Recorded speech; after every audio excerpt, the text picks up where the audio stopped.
할렐루야. 아멘.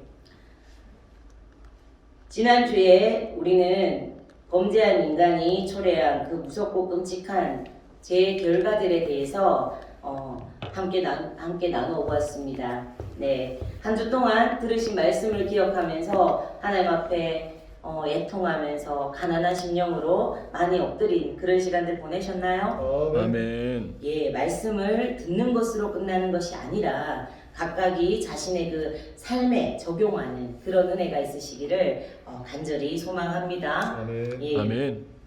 우리가 스스로의 그 죄를 깨닫고 또 발견하고 자백하고 회개할 수 있는 것, 그것은 참으로 귀한 은혜입니다. 회개하는 자에게만 부어주시는 그런 새로운 은혜 안에서 매일매일이 죄 용서하심의 기쁨과 자유와 감사가 충만한 그런 복된 삶을 살아가시는 우리 DRC의 모든 예배자들이 되시기를 간절히 축복합니다. 아멘. 아멘. 오늘 우리에게 주시는 하나님의 말씀 함께 보겠습니다. 창세기 3장 14절로부터 21절의 말씀입니다. 창세기 오늘 우리에게 주시는 하나님의 말씀, 창세기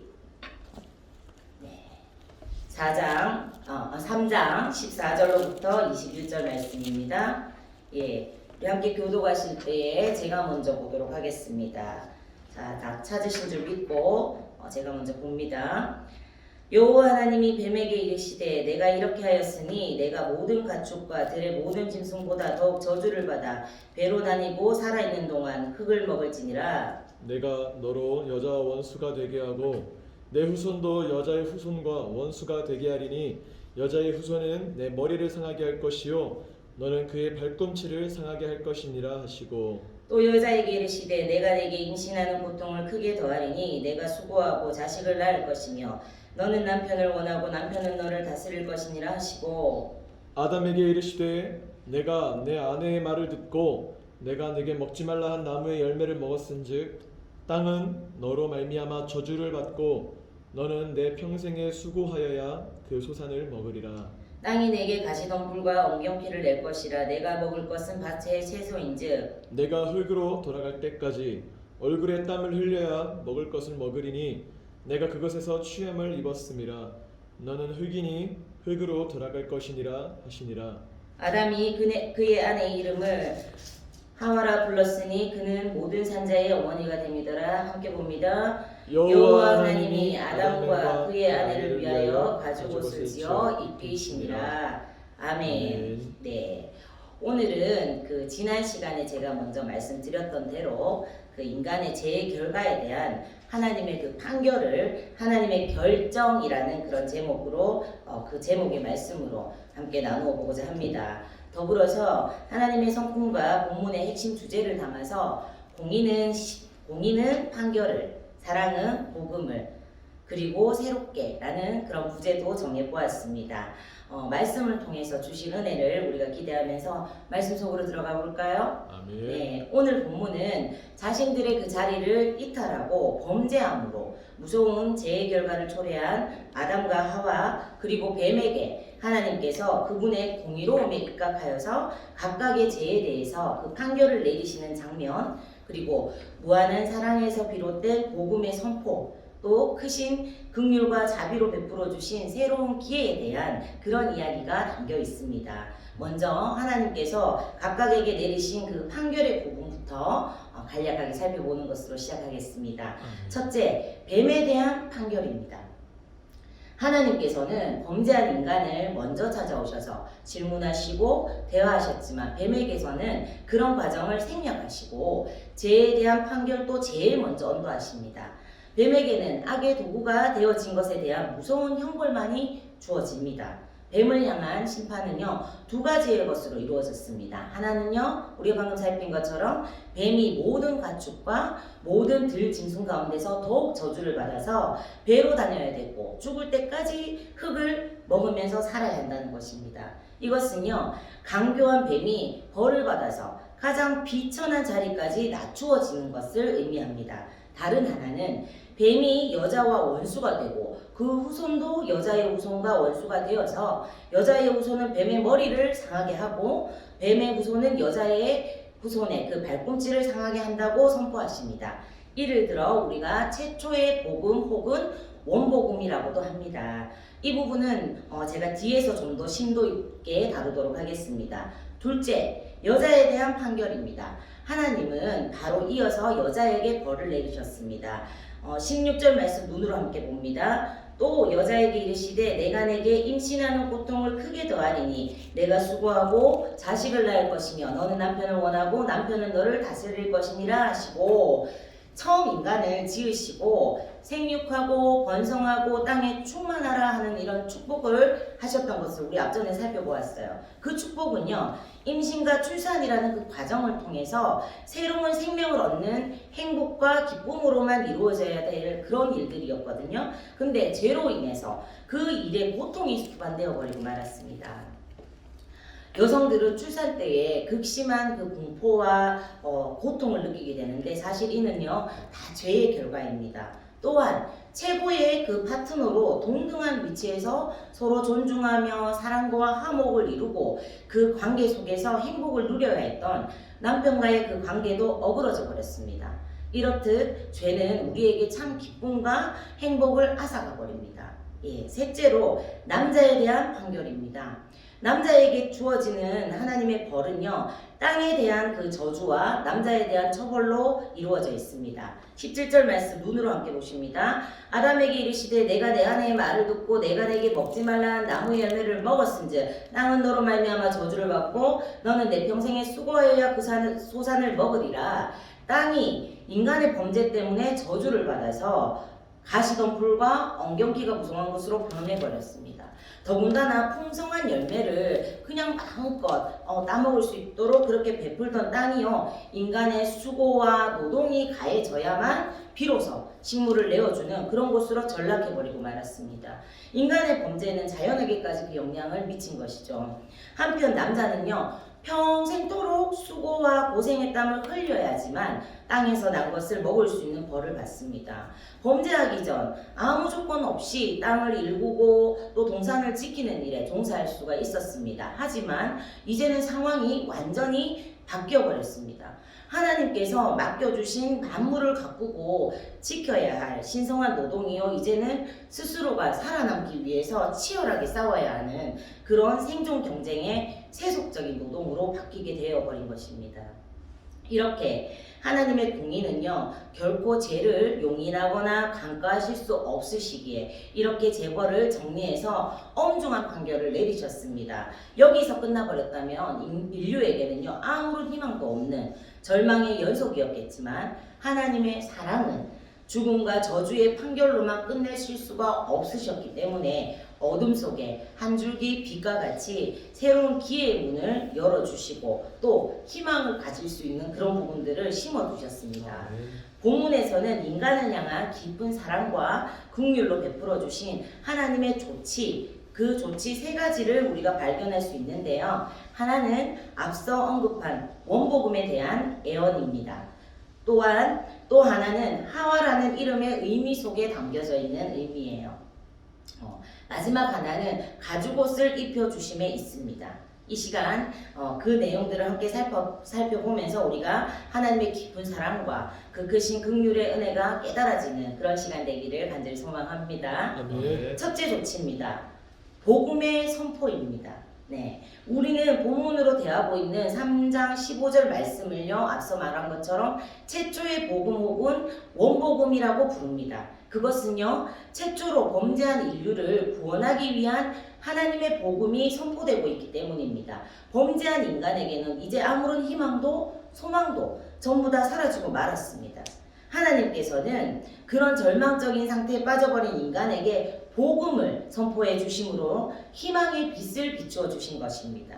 진노 중에서도 긍휼을 잊지 않으시는 아버지 하나님의 사랑을 발견케 하는 장면입니다. 하나님께서는 뱀에게 먼저 이렇게 말씀하셨습니다. 내가 너로 여자와 원수가 되게 하고 내 후손도 여자의 후손과 원수가 되게 하리니, 하나님께서는 여자와 뱀이 원수가 되게 하겠다고 말씀하셨는데, 여기서 그 여자의 후손과 뱀의 후손이 의미하는 것은 무엇일까요?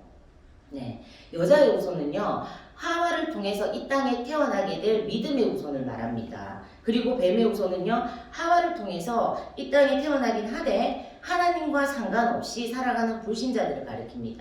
그리고 단수를 말할 때는 여자의 후손은 예수 그리스도이십니다. 이 모든 인류는요, 남자의 후손, 즉 아담의 후손입니다. 예. 하나님께서는 아담과 언약을 맺으셨는데 아담이 그 언약을 파기해버렸습니다. 그래서 아담 이후에 태어나는 모든 사람들은 아담의 후손으로서 자기 조상 아담이 지은 그 죄를 가지고 이 땅에 태어나는 것입니다. 그리고 그들은요, 모두 그 죄로 말미암아서 영원한 지옥 형벌을 받아야 하는 아무런 희망이 없는 그런 존재들이 되어버렸어요. 아무 희망이 없는 그들을 그 절망 가운데서 건져내기 위해서는 반드시 죄의 문제가 해결되어야만 합니다. 네. 그 죄 문제를 해결하기 위해서는 이 땅에 남자의 후손이 아닌 여자의 후손이 오셔야만 했던 것입니다. 즉 여자의 후손은요, 여자의 몸을 빌어서 이 땅에 오실 예수 그리스도 그분을 가리키시는 거예요. 예. 그분은 아담으로 인해서 잉태되어진 것이 아니라 성령을 통해서 여자의 몸에 잉태되셨죠. 그분은 남자인 아담의 후손이 아니라 그러므로 여자의 후손인 것입니다. 그래서 그분에게는 모든 인류에게 공통적으로 태어날 때부터 가지고 태어나는 원죄가 없으십니다. 그리하여서 죄 없으신 그분이 우리의 죄 문제를 해결해 주실 수 있는 것입니다. 그 방법을요, 오늘 본문 15절에서는 이렇게 말씀하고 있습니다. 여자의 후손은 내 머리를 상하게 할 것이요 너는 그의 발꿈치를 상하게 할 것이니라 하시고, 바로 이것이 여자의 후손으로 이 땅에 오실 예수 그리스도께서 우리의 죄 문제를 해결해 주시고 풀어주시는 방법이라는 겁니다. 예수님께서 인간의 죄 문제를 해결해 주시는 것은 여기서 해결해 주시는 그것을 이 본문에서는 사탄의 머리를 깨뜨리는 박살내는 것이라고 말씀하고 있습니다. 그렇습니다. 죄 문제만 해결되면 사탄의 머리는 깨어지고 마는 것입니다. 할렐루야. 사탄의 무기는 죄와 사망입니다. 그는 인간에게 죄를 범하게 해서 인간으로 하여금 영원한 사망을 당하게 만들었죠. 하나님께서 당하게 만들었어요. 그러므로 인간의 죄 문제만 해결되어 버리면 사탄은요, 인간에게 더 이상 어떤 영향력도 끼칠 수가 없게 되는 겁니다. 하나님께서 뱀에게 너는 그의 발꿈치를 상하게 할 것이라 말씀하셨죠. 이 말씀은 사단이 여자의 후손으로 오신 그 예수님을 십자가의 그 고난을 겪게 하시고, 그래서 십자가에 못 박아 죽여 그렇게 예수님을 죽음 가운데로 내모는 것이 이 말씀하심의 최고 절정에 도달하게 되는 거예요. 사탄은 그렇게 하는 것이 여자의 후손으로 오신 예수님에게 치명타를 입힌다, 그렇게 생각을 하고 기뻐하면서 그 일을 자행을 했습니다. 그런데 우리가 다 알다시피 어떻게 해요? 정작 치명적인 해를 당한 것은 사탄 자신이었습니다. 할렐루야. 죄 없으신 예수님께서 십자가에 못 박혀 죽으심으로 예수님께서는 모든 인류의 죄를 대신 담당하셨습니다. 즉 예수님께서 십자가에 못 박혀 죽으신 그 사건으로 모든 인간의 죄값이 지불되었습니다. 아멘. 아멘. 그로 인하여 인류의 모든 죄는 전부 다 사함을 받게 되는 것입니다. 다만 이 죄사함은요, 믿는 자에게 허락되었습니다. 이 모든 사실이 자기에게 이루어졌다는 것을 믿는 자는 죄 씻음을 받고 의인으로 거듭나고 구원을 받게 되는 것입니다. 바로 이것을 가리켜서 사탄의 머리를 어떻게 깨뜨리고 박살내는 것이다, 그렇게 말씀하고 있습니다. 선악과를 먹음으로써 하나님과 맺은 언약을 파기한 인간, 그로 인해서 주어지는 영원한 사망으로 인해 아무런 희망도 없이 절망 가운데 살아가야 할 인간에게 하나님은 먼저 찾아오셔서 이렇게 영원한 소망의 말씀을 해주신 것입니다. 하나님께서 뱀에게 하신 이 예언대로 이미 2000년 전에 우리 예수님께서 여자의 후손으로 이 땅에 오셔서 우리의 죄 문제는 완전히 해결을 받았습니다. 아멘. 우리는 더 이상 아담이 지은 죄로 인한 사망을 함께 당할 필요가 없어져 버렸어요. 아멘. 그 대신 우리에게는 죄사함의 은혜가 입혀졌고, 이 모든 일은 우리와 전혀 상관없이 하나님께서 일방적으로 이루셨으며 일방적으로 우리에게 입혀졌습니다. 그것을 성경은 이렇게 말씀하고 있습니다. 우리 빨리 함께 찾아보겠습니다. 에베소서 2장 8절에서 9절 말씀입니다. 에베소서 2장 8절에서 9절 말씀입니다. 찾으신 줄 믿고 우리 그 말씀을 함께 합독하기 원합니다. 시작. 너희는 그 은혜에 의하여 믿음으로 말미암아 구원을 받았으니 이것은 너희에게서 난 것이 아니요 하나님의 선물이라. 행위에서 난 것이 아니니 이는 누구든지 자랑하지 못하게 함이라. 아멘. 우리는 범죄한 아담의 후손이었습니다. 그 말은 아담의 죄가 우리의 죄가 되어서 그렇게 전가되어서 우리는 영원한 지옥 형벌을 받아 마땅한 그런 죄인의 자리에 있었단 말입니다. 그런데 이제 우리는요 예수 그리스도를 우리의 구주로 영접함으로써 두 번째 아담의 자손이 되었습니다. 그런 우리에게 오늘 하나님께서 뱀에게 하신 그 예언의 말씀이 그대로 이루어졌으며 사탄의 머리가 박살남으로써 우리의 죄가 사함받고 영생을 얻게 된 이 모든 것을 에베소서에서는 은혜, 선물이다 이런 말로 표현하였습니다. 즉 우리가 한 것은 아무것도 없다는 말입니다.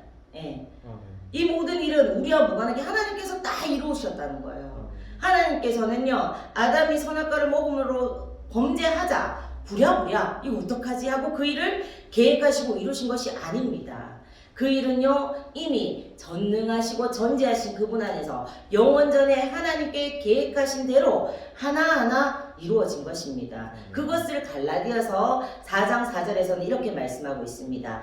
때가 참에 하나님이 그 아들을 보내서 여자에게서 나게 하시고 율법 아래 나게 하신 것은 율법 아래 있는 자들을 속량하시고 우리로 아들의 명분을 얻게 하려 하심이라. 아멘. 하나님께서 이미 영원전에 정해놓으신 그 하나님만의 때가 있었으며 그 때가 참에 예수 그리스도께서 이 땅에 오셨고 사단이 예수님을 십자가에 못 박은 것이 아니라 예수님께서 아버지의 명령에 순종하여서 스스로 십자가에 못 박혀 그 희생을 치르셨다는 겁니다. 그 예수님의 십자가 죽음으로 사탄의 머리가 박살나고 죄 있는 우리에게는 제사함의 은혜와 영생이 선물로 주어진 것입니다. 아멘. 이 모든 일들을 모두 다 함축하고 있는 것이 오늘 본문 말씀입니다. 그리고 모든 성경의 내용은요 다 그 하나님의 위대한 그 섭리와 주권을 설명해주고 있습니다. 그리고 지금 이 세상에 이루어지고 있는 모든 일들도 하나님의 그 구원의 역사에 이용되어지고 도도하게 그 흐름은 흐르고 있습니다. 우리는 그것을 가리켜서 구속사라고 말하고 그런 의미에서 이 말씀은요 복음입니다. 아멘. 이를 우리는 원복음 또는 최초복음이라고 부릅니다. 아멘. 예, 두 번째 조치입니다. 하와의 이름에 담긴 의미입니다. 이 부분은요 잘 놓치기 쉬운 부분이라서 제가 오늘 꼭 청년들에게 나눠야 되겠다 생각하고 컨택했어요. 우리가 어릴 때 주일학교를 통해서 배웠던지 혹은 상식으로 아담과 하와라는 이 이름을 우리가 잘 알고 있습니다. 그렇죠? 교회에서 성경 퀴즈 같은 것을 할 때 하나님께서 처음으로 만드신 사람의 이름은 한번 손 번쩍 들고 아담이요. 예, 그러면 그 아내의 이름은 이렇게 말하면 하와요 이런 대답을 했던 기억이 생생하신 분들도 있으실 거예요. 근데 그러면서 우리는 처음 하나님께서 그 아담에게 배필을 만들어 주실 때부터 그 아내는 하와라고 불렸을 것이다 하는 이런 잘못된 생각을 가지게 된 면이 있습니다. 그런데 오늘 본문을 보면요 처음부터 하와라고 불리지 않았음을 발견하게 됩니다. 우리는 하나님께서 만드신 그 여자가 하와라고 불리게 된 때를 알게 되고 그 이름이 가지는 의미를 깨닫게 될 때 그 이름 속에 담긴 하나님의 놀라운 마음과 약속을 보게 됩니다. 하와는요 처음에 여자, 그의 아내 이렇게 표현이 됩니다. 그래서 제가 초반에 계속해서 하와라고 표현하지 않고 그의 아내, 여자라고 표현했던 것이 그런 것들을 제가 염두에 두고 했던 그런 표현이거든요. 창세기 2장 21절에서 22절 눈으로 한번 빨리 찾아보세요. 거기에 보면은 하나님께서 아담을 깊이 잠들게 하시고 그 갈빗대 하나를 취해가지고 살로 대신 채우시고 여자를 만드시는 그 장면이 나오죠. 그리고 그를 아담에게로 이끌어 오셨습니다. 그때에 아담도 그 여자를 보고 엄청난 고백을 합니다. 창세기 2장 23절입니다. 이는 내 뼈 중에 뼈요 살 중에 살이라. 이것을 남자에게서 취하였은즉 여자라 부르리라 하니라. 그때까지만 해도 하와는 하와가 아니었습니다.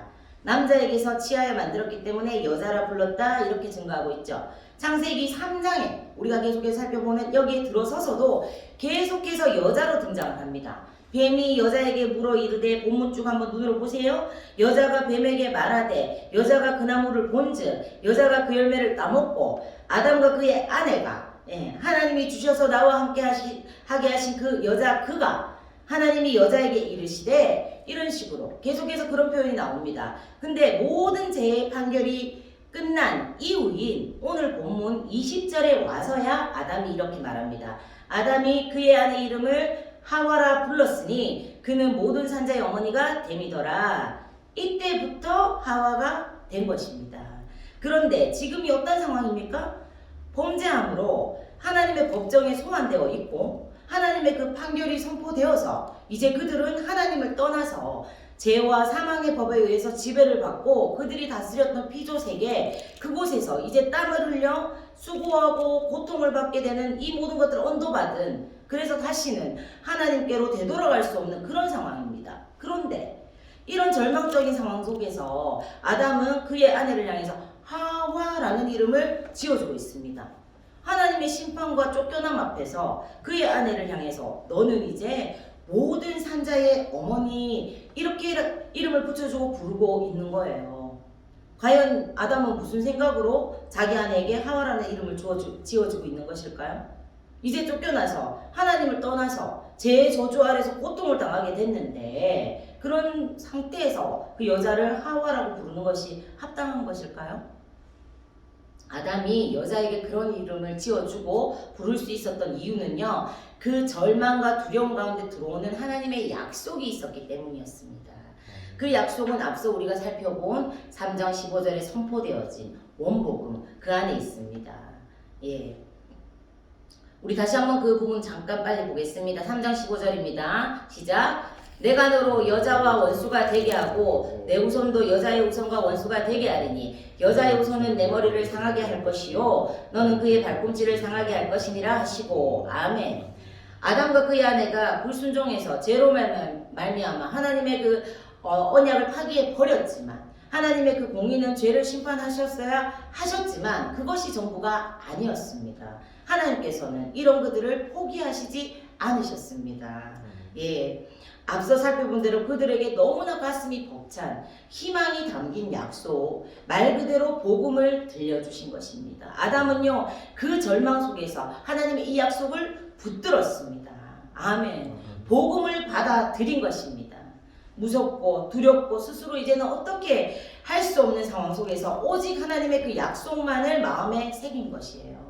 여자의 후손을 통해서 우리를 건져주시겠다는, 우리를 구원하시겠다는 하나님의 그 약속, 그리고 그 아내와 처음 실패 같은 일을 다시 경험하지 않기 위해서 함께 이 하나님의 복된 약속을 나누고 잊지 않고자 그때부터 그 여자의 이름을 하와라고 부른 것입니다. 하나님의 놀라운 약속에 대한 믿음과 소망으로 그 아내에게 하와라는 이름을 붙여준 것입니다. 하와. 그 이름은 죄로 말미암아 절망 가운데 있을 수밖에 없었던 그들에게 여자의 후손, 즉 예수 그리스도를 통해 다시 그 죄 가운데 건져내실 하나님의 약속이 보석처럼 빛나고 있었던 것입니다. 이처럼 우리 인간에게는요, 예수 그리스도를 통한 하나님의 약속만이 유일하고 완전한 소망입니다. 아멘. 하나님의 사랑이 좋지 마지막 하나는요, 가죽옷을 입혀주심에 있습니다. 하나님께서 모든 판결을 내리신 후에 아담과 하와를 에덴 동산에서 쫓아내시기 직전에 그들에게 가죽옷을 지어서 입히시는 그런 장면입니다. 하나님의 명령을 어기고 범죄한 자들에게 하나님은 자신을 배신한 그 장소, 하나님을 버린 그 죄악의 현장에서 아담과 하와에게 손수 가죽옷을 만들어 입혀주고 계신 것입니다. 창세기 3장 전반부에는요, 아담과 하와는 자신들의 부끄러움을 가리고자 무화과 나무 잎으로 옷을 만들어 입었습니다. 여기서 부끄러움은요, 몸의 수치뿐만이 아니라 하나님의 말씀을 불순종함으로 나타난 양심의 수치도 의미합니다. 그리고 이 무화과 나무 잎으로 만든 옷은요, 인간의 노력도 의미하고 있어요. 아담과 하와는 부끄러움을 가리기 위해서 나름대로 최선을 다해서 무화과 나무 잎으로 옷을 만들어서 입었지만 자신들의 그 부끄러움을 가리지 못했죠. 이 옷은 죄를 가릴 수 없었던 옷입니다. 스스로 만든 옷은요, 정죄감, 죄책감, 두려움 이런 거 절대 가릴 수 없는, 사라지게 할 수 없는 그런 옷이었죠. 반면에 하나님이 만들어 입혀주신 가죽 옷은요, 그러한 인간의 그 노력의 허무함과 실패를 덮어주는 하나님의 은혜를 의미합니다. 하나님께서는 아담과 하와를 사랑하셔서 그들의 부끄러움을 가려주고 싶어 하셨어요. 그리고 그 가죽옷은 그들을 덮어주었습니다. 이것은 무슨 의미입니까? 앞서 나눴던 내용과 일맥상통합니다. 인간 스스로는 구원을 이룰 수 없다는 뜻입니다. 구원은 절대적인 하나님의 선물입니다. 본문에는요, 사람이 그 옷을 짓는데 동참했다 하는 말씀이 전혀 등장하고 있지 않죠. 하나님께서 전적으로 인간의 정죄감과 죄책감을 무마해 줄 수 있는 그 옷을 지으시고 입히십니다. 구원을 예정하시고 계획하시는 분도 하나님이시고 그 구원을 각 사람에게 입혀주시는 분도 하나님이십니다. 스스로 구원을 이룬 사람은 하나도 없습니다. 구원은 그러하기에 전적인 하나님의 은혜예요. 구원은 오직 하나님의 주권이고 오직 하나님만이 이루실 수 있는 것입니다. 그러므로 구원은 인간이 착하게 산 결과로 주어지는 것도 아니고 열심히 노력했다고 주어지는 것도 아닙니다. 사도 바울은 이것을 정확하게 알고 있었어요. 그래서 사도 바울이 어떻게 해요? 예수 그리스도로 옷 입으라 라고 우리에게 권면한 것입니다. 그런데 여러분, 지금이 어떤 상황이에요? 인간의 제약으로 인해서 하나님이 창조 세계가 쑥대밭이 되어버린 그런 상황이잖아요. 그런데 이 모습이 말이 되는가요? 이 아름답고 안전했던 세상을 망쳐버린 죄인들이잖아요. 단칸에 날려버려도 그 시원치가 않을 수 있잖아요. 근데 그들에게 가죽옷을 지어서 입히시다니 말입니다. 이런 하나님의 마음을 여러분들은 이해할 수 있겠습니까? 하나님의 공의는 자신의 그 창조 세계를 짓밟아 놓은 그 인간들에게 이 에덴에 추방하는 엄중한 판결을 내리셨지만, 다른 한편 그분의 사랑은 추방을 당하는 인간들을 향해 이렇게 가죽옷을 입혀 주시는 그 모습으로 통해 드러나고 있어요.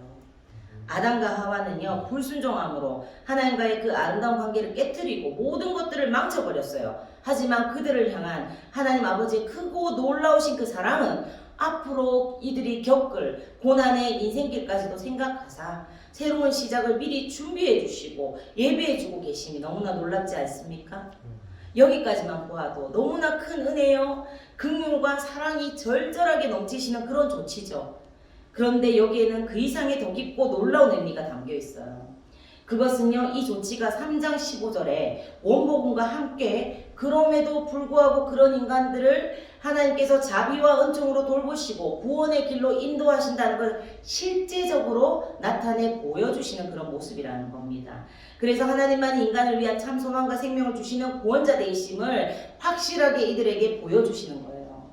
하나님과 어떤 한 특정 개인과의 관계를 넘어서서 최초의 구속사, 육신적 의의 신앙이 영적 은혜의 신앙으로 도약하게 하는 첫 출발점이라는 겁니다.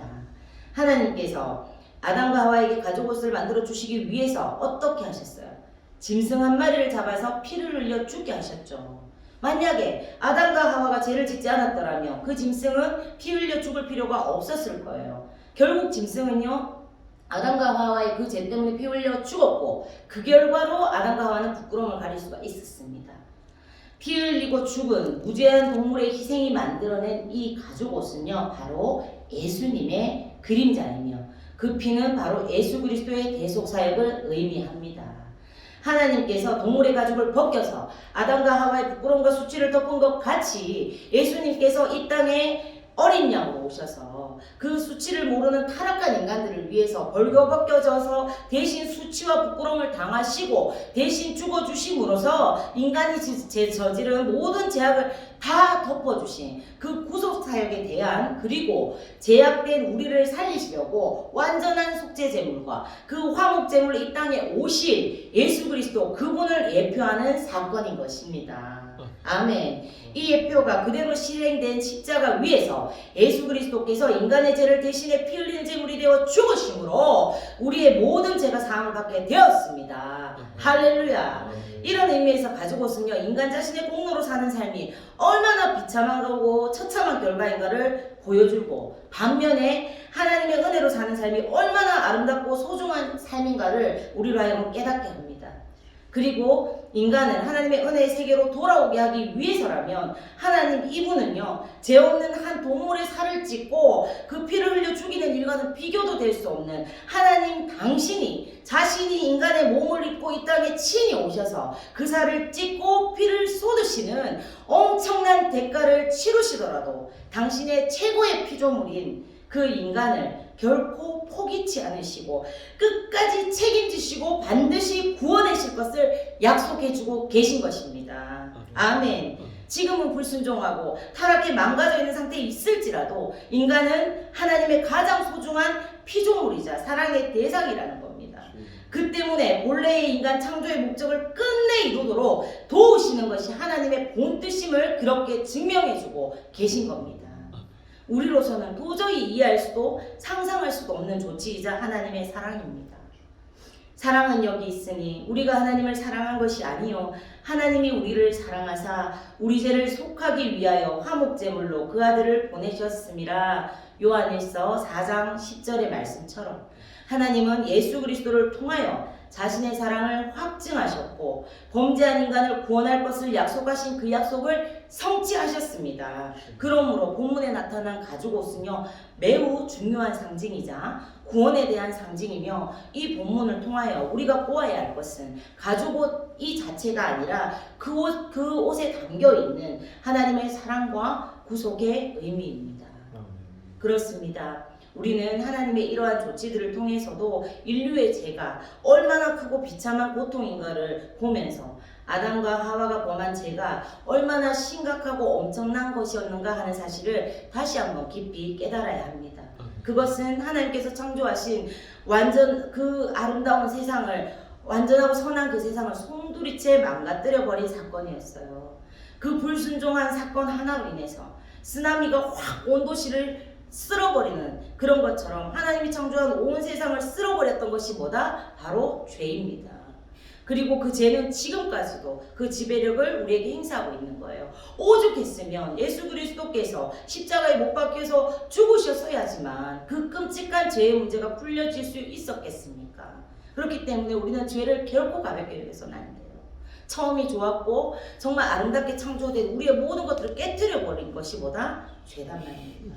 그리스도의 십자가의 그 참혹한 고난을 우리가 다시 한번 깊이 생각하면서 우리의 첫 조상 그 아담의 타락과 불순종의 죄가 얼마나 어마어마한 것이었던가를 이 창세기 3장을 함께 다루는 시간들을 통해서 여러분들이 깊이 깨달으시기를 소망합니다. 지금 우리는 아담에게 미쳤던 은총과는 비교도 안 되는 큰 은총과 사죄의 약속 가운데 있습니다. 왜냐하면 예수 그리스도께서 이미 오셨기 때문입니다.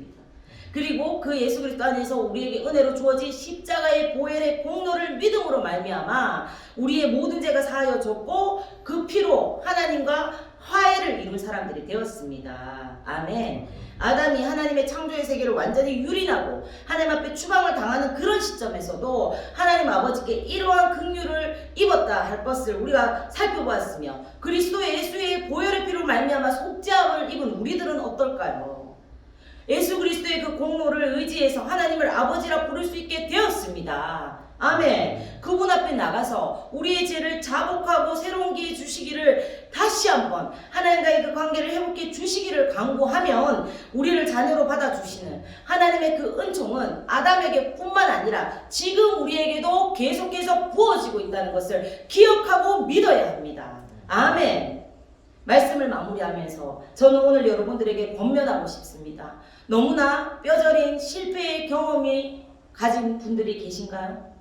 그래서 하나님의 은혜를 잊고 새롭게 시작하는 기회는 지나온 나의 실패가 너무나 크게 느껴지고 나의 잘못과 죄가 너무나 깊어서 거기서 벗어나지 못할 거라고 생각하는 분들이 계신가요? 이제는 그런 실패가 계속될 것이라는 그런 거짓된 메시지를 버리십시오. 그런 생각을 버리십시오. 문제는요, 실패가 여러분들을 그렇게 오래 세월 동안 어둠 속에 있도록 만든 것이 아닙니다. 이미 사죄의 은총과 은혜를 입어서 하나님 앞에 나아갈 수 있는 새로운 시작을 주신 것에 대한 믿음 없음이 있습니다. 물론 새롭게 시작하는 그 시점에도 여전히 나를 괴롭히는 상황이나 죄와 상처 같은 것들이 나를 붙잡고 있을 수 있어요. 경우에 따라서는 지난날의 과오와 그 잘못에 대한 마땅한 대가 지불을 내가 치러야 하는 경우도 있을 것입니다. 그러나 일단 하나님께로 돌아와서 다시 새롭게 시작하리라 결심하고 이전의 그 실패가 오히려 거울을 삼아서 앞으로의 삶은 내가 주님께 영광을 돌리고 주님을 기쁘시게 하는 삶을 살기를 결단하면 하나님께서는요 그 멍에들을 벗겨주십니다. 왜냐하면 그분은 우리의 창조주이시기 때문입니다. 할렐루야. 우리의 폐역을 고치시고 새롭게 회복시켜 주실 능력이 그분에게는 있으시고 그 일을 이미 예수 그리스도께서 이루셨기 때문입니다. 아멘.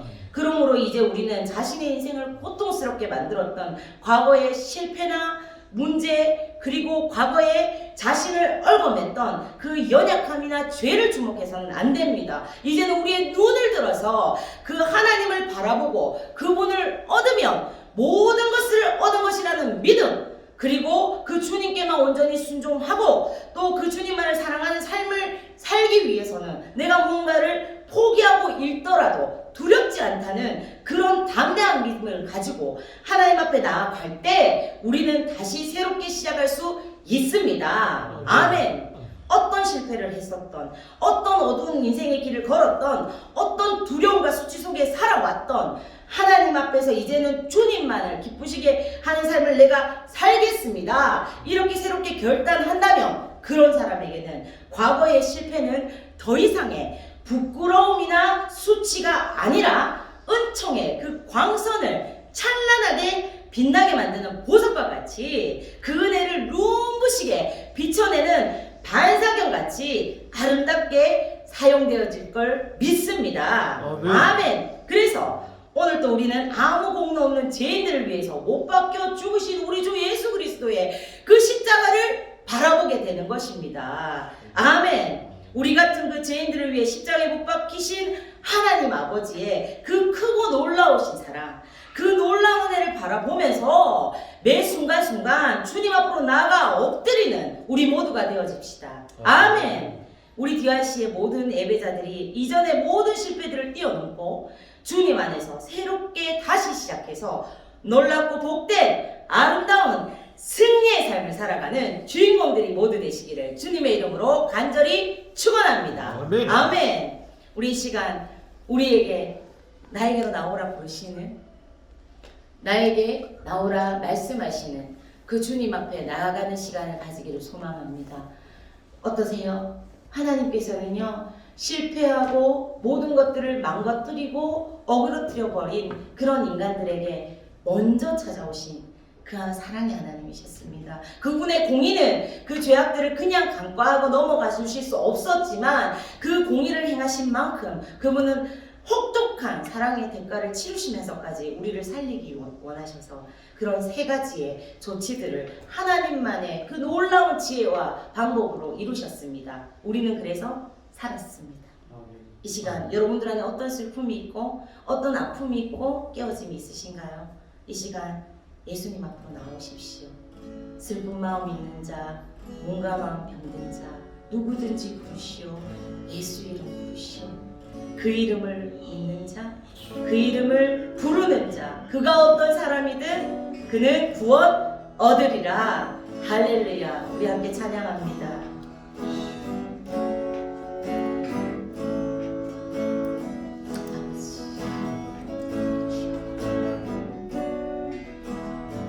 가사를 생각하시면서 말씀 생각하시면서 슬픈 마음 있는 자 아멘. 부끄러움 없는 자 누구든지 부르시오. 예수 이름 부르시오. 그 이름을 믿는 자, 그 이름을 부르는 자, 그가 어떤 사람이든 그는 구원 얻. 우리 다시 한번 고백합니다. 슬픈 마음 있는 자, 슬픈 마음 있는 자, 몸과 마음 병든 자 누구든지 부르시오. 이 시간 예수님을 부르세요. 부르시오. 있는 자 아멘.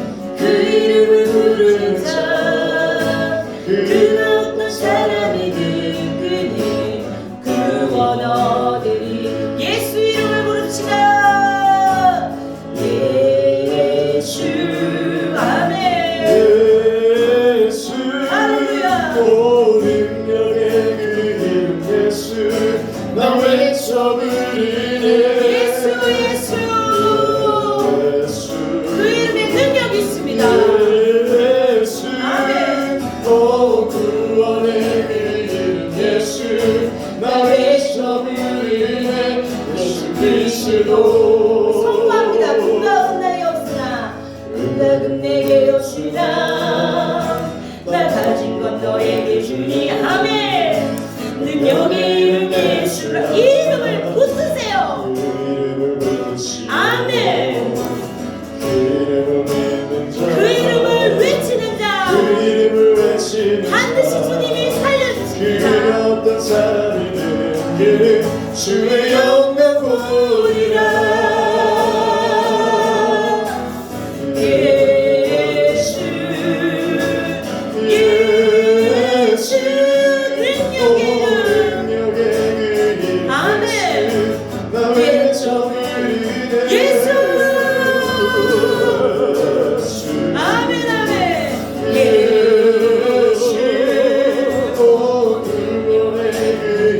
예수 나 외쳐 부르네. 예수 그리스도 예수 예수 여러분 단 한마디라도 정말 진심으로 예수님 나 도와주세요. 예수님 나 건져주세요. 예수님 나 살려주세요. 한번 불러보십시오. 그 이름의 능력이 여러분들의 삶을 뚫고 들어갈 것이며 여러분들의 모든 죄와 수치를 풀어주시는 능력으로 이 시간 임할 것입니다. 할렐루야. 아버지 이 시간 우리 이 시간 함께 기도하기 원합니다. 주님 예수 그 이름만이 나를 살리십니다. 예수 그리스도 그 이름을 내가 의지합니다. 이 시간 여러분들이 고백하면서 입술로 시인하면서 그 예수님 부르시면서 오늘 말씀과 함께 하나님 은혜 안에 엎드려지시는 이 시간이기를 소망합니다. 우리 주여 한번 외치고 그 예수 그리스도의 이름을 부르겠습니다. 주여